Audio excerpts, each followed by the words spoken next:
Shabbat Shalom, everybody. This is Rabbi Shmuel, Rabbi Stephen with you with this week's 10-Minute Torah. Hope everybody's doing well and acclimating to our new time and our different, little colder weather. And we're pretty quickly coming up to the beginning of a secular New Year, 2023, aren't we? So hope you're doing well. Okay, so let's talk about, excuse me, this week's Torah portion, Toldot, which means generation and generations. And we have, as it says, generations. We've had Abraham, we've had Isaac, and now we have a little bit of a conflict, don't we? We have Jacob and we have Esau.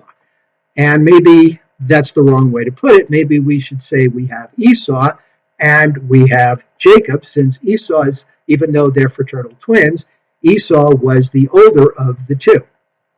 So this is one of my favorite portions because I love discussing it. I love the controversy, and I love the idea that there's a lot of different opinions as to what went on. Now, the story is very simple.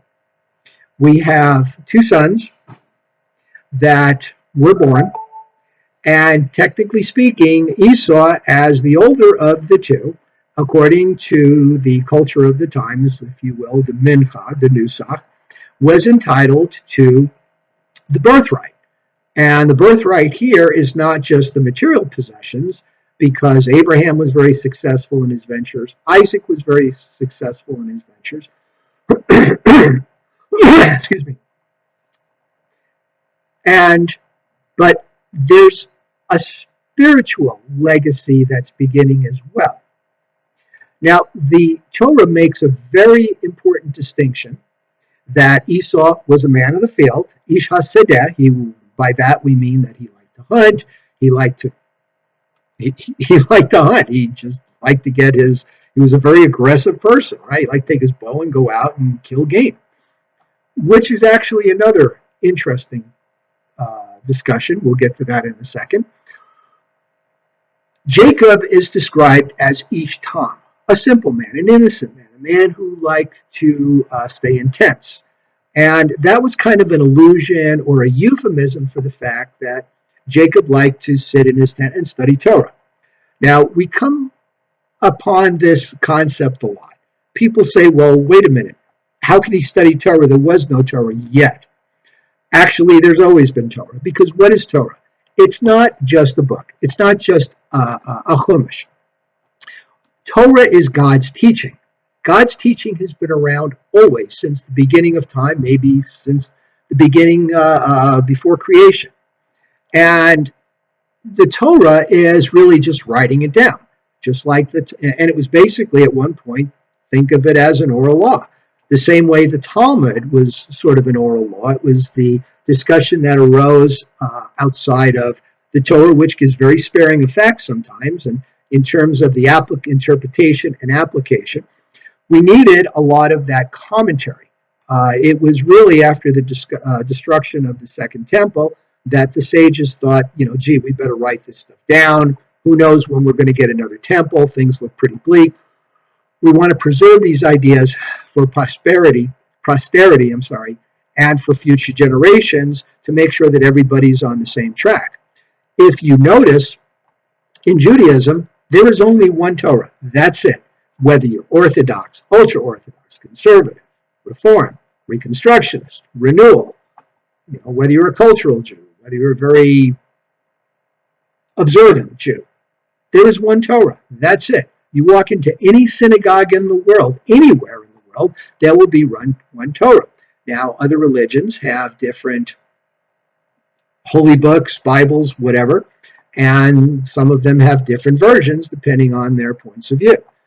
Again, Judaism is very, very consistent in what we espouse and what we discuss. So Jacob liked to study, and there was a midrash that he studied at a Torah academy. There is a time lapse from the time he leaves home to the time he gets to Laban, which happens in next week's portion. And some say that he was studying Torah at the academy of Shem and Eber. Yes, that Shem and that Eber, they were still around. So Jacob being studious, being a very humble man of morality and integrity, understood the importance of the birthright. So when Esau comes in from the field and he's famished and he's hungry, and he tells him, "Oh my gosh, good, you're cooking this lentil stew. If I don't get any, I'm going to die, so give me some." And Jacob looks at him and says, "Fine, sell me your birthright." And Esau says, "What good is a birthright to me if I'm dead? Sure, take it." Didn't care. Didn't care. Now, what happens later on when Isaac is thinking he may die soon and he needs to give the blessing? So what does he do? He calls for his older son, Esau, who he loves because Esau goes out and traps game and cooks him up. Now, here's an interesting point of view. In Judaism, and we don't talk about this a lot, but in Judaism, hunting is actually against our religion. It really is. Why? Because, and I know some people will disagree, when you're hunting an animal out in the wild, you're moving, the animal's moving, and you take aim and you shoot the animal, bow, arrow, gun, bullet, whatever you're using. The animal may not die right away. The animal may suffer. And in Judaism, we're very, very humane about the way we treat animals for food. Hence the laws of shechita. The animal needs to be instant death, nickless knife, certain place it needs to be cut, and that's it.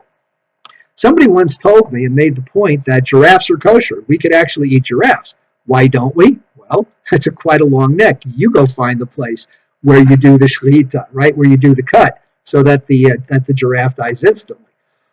So it's interesting in a sense that giraffes have evolved to the point where they're beyond the ability of us to use them as food. But giraffes are kosher, right? They chew their cud, they have the cloven hoofs, they meet the criteria. So when Isaac tells Esau, go out and hunt me some game and cook it up that I love so much and come back and I'll give you the blessing of the birthright, Esau takes off.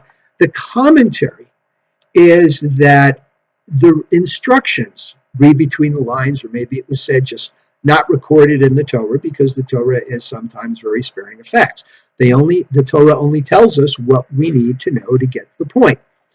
So the instructions to Esau really is, go get the game, trap them, kill them mercifully and humanely, and then cook up the meat. So it was kind of a multi-step process.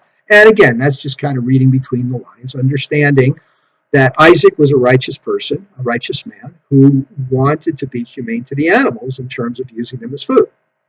So Esau is out there, and Rebekah sees an opportunity, because Rebekah was the mother, she knew the sons, and she knew that Esau really didn't care. He liked to hunt. He wasn't really that involved in monotheism, didn't really care. Jacob, on the other hand, was very involved, very committed to this legacy of monotheism. So she sees the opportunity and to really do what she thinks is right, and maybe what God is right, because after all, remember, when the two twins were being gestated in her womb, God said, that even though they're fighting in your womb, you will give birth to two great nations. So she dresses up Jacob, as Esau, putting skins on him so he'll be hairy. And Isaac, of course, conveniently had weak vision, couldn't really tell. So of course he feels them and he smells them, and confirms in his mind that this is really Esau rather than Jacob, and gives him the blessing. Now, this is one of my favorite portions because I love discussing it. Anybody who's been married for any length of time knows that the two of you end up in this symbiotic, telepathic relationship, if you will. You kind of know what each other's thinking. These two have been married for many, many years. I mean, you got to wonder. And you got to wonder if Isaac kind of knew what really needed to happen. So he sends Esau out on this errand to give Rebekah time to prepare Jacob to receive the blessing. Because Isaac, as the father, really couldn't say, well, I know Esau, you like to do, I'll give you a blessing, but let's face it, Jacob's more suited to this than you are. You got to wonder. And then later on, the sages look at some of the things that happened to Rebekah, not seeing her son again, the things, the travails that Jacob has to go through in our next portion when he's in the home of Laban and Laban is cheating him, et cetera, et cetera. You got to wonder, some of it just doesn't mesh, which is why we discuss Torah, and it's a wonderful, interesting discussion. So, Shabbat Shalom in advance. Hope you found this as interesting as I did. And we will see you at services soon. Thank you for tuning in as always.